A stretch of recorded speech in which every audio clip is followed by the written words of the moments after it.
This is the best episode of Kaiju number 8 so far. Between Ichikawa, Iharu, Kaiju number 8, Kaiju number 9, and that ending, there is so much to get into, and I can't wait to talk about all of it. But let's start with Ichikawa and Iharu, because what they go through as characters in this is so good. Ichikawa has really taken Kafka saving him to heart, and he wants to repay that debt by getting strong enough so that Kafka doesn't have to transform anymore. And this mindset of his plays out in real time. He wants to protect Iharu like Kafka protected him, even though he knows he has no chance against Kaiju number 9 on his own. But what makes this so interesting is, like Ichikawa coming back for Kafka, Iharu comes back for Ichikawa, where we get a whole deep dive into his mindset on the whole thing too. We think he's held up Ichikawa as a rival, and he hates that he's being surpassed by him, but that's not really the case. He views Ichikawa as a friend, and he doesn't hate that Ichikawa is surpassing him, he hates that he's staying weak. He wants to continue to fight and improve himself, and he refuses to allow himself to be the one who has to be saved, so he comes back. Which adds a really cool contrast, because Ichikawa wants to become strong for others,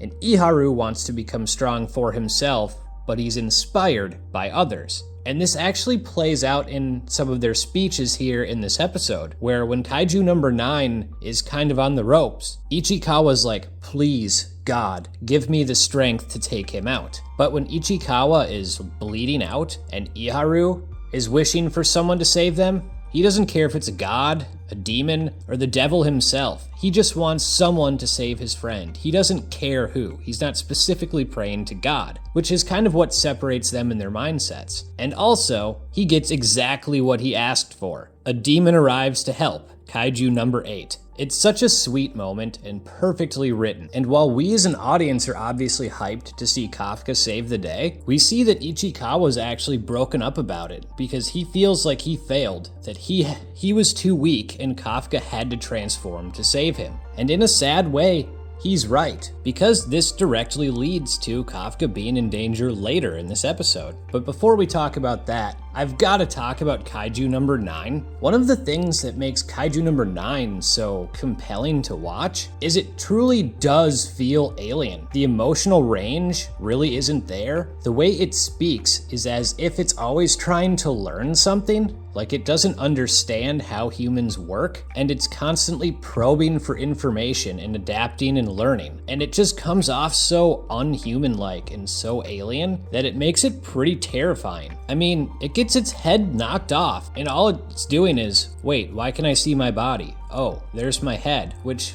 might have been played off for comedic effect, but truly just shows this is a different entity altogether, with a very different way of thinking and analyzing data and processing information. Even when it's on the ropes and it's just saying, I can't regenerate, my core is exposed, there isn't a whole lot of fear or anger in that. It's more just stating the obvious. And I thought that was a really cool element of this. And what makes that terrifying is when Kafka's stopped from delivering the killing blow by the defense force, Kaiju number 9 definitely feels like he's figured something out about Kafka. He targets humans, which forces Kafka to intervene. And then he says, the next time we meet, I've figured you out. I can kill you now. And I don't think that's a bluff. So we get 2 great character stories, an awesome save, and a terrifying villain, but the episode just keeps going and tops itself by throwing Kafka into a horrible situation. And it's exactly as Ichikawa feared. Now he's coming face to face with Hoshina while in his kaiju form. And Hoshina thinks he's the one who's been killing or attacking the defense force. So now he's got to fight Vice Captain Hoshina, and we see that's not going to be easy. So what a great cliffhanger. This has been such an awesome episode. This was absolutely the best episode so far, and I can't wait to see where we go in episode 8. And lastly,